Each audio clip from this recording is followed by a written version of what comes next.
పాలక రాజకీయ పార్టీలు ప్రతిపక్షాలకు కొమ్ము కాసిన ఎలక్ట్రానిక్ మీడియా ఛానల్స్ ను నిలుపుదల చేయడం పరిపాటిగా మారింది.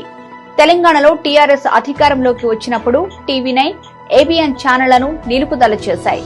ఏపీలో వైసీపీ అధికారంలోకి రాగానే ఏబీఎన్, టీవీ5 ఛానల్స్ పై నిషేధం అమలు చేసింది.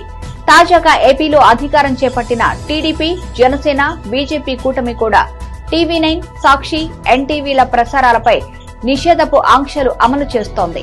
ఇప్పటి వరకు ఎలక్ట్రానిక్ మీడియా ఛానల్స్ ప్రసారాలను నిలిపివేసిన పాలక పక్షాలు ప్రజాగ్రహం నుంచి తప్పించుకున్న దాఖలాలు లేవు. ఇవి కేవలం ఆయా ఛానల్స్ పై కక్ష సాధింపు చర్యలు అనేది ప్రజలకి సులువుగా అర్థమవుతోంది. అటువంటి చర్యలను ప్రజలు వ్యతిరేకించబట్టే ప్రజలు మన కూటమి ప్రభుత్వానికి పట్టం కట్టారు. ఇతర రాజకీయ పక్షాలు అవలంబించిన మార్గాన్ని కూటమి పాలకులు అనుసరిస్తే ప్రజలు వ్యతిరేకించే అవకాశాలు లేకపోలేదు.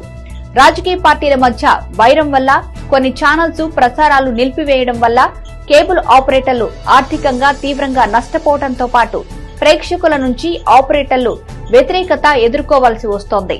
ముఖ్యంగా ఆయా పాలక పక్షాలు కేబుల్ వ్యవస్థ ద్వారా నిలిపివేసిన ఛానల్స్ ను ప్రేక్షకులు DTH, Jio, internet, OTT, YouTube వంటి వాటి ద్వారా వీక్షించేవారు.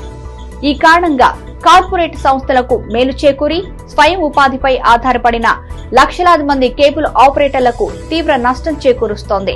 కొన్ని టీవీ ఛానళ్ల ప్రసారాలు కేబుల్ వ్యవస్థ ద్వారా నిలిపివేసిన ప్రేక్షకులకు ప్రత్యామ్నాయ మార్గాలలో ఆయా ఛానళ్లను వీక్షించేందుకు కేబుల్ వ్యవస్థను విడనాడి డిటిహెచ్, ఇంటర్నెట్ల వైపు మొగ్గు చూపడం వల్ల కేబుల్ వ్యవస్థ కుదేలవుతోంది. దీనివల్ల పాలక పక్షాలకు పెద్దగా ప్రయోజనం చేకూరిందేమీ లేదు.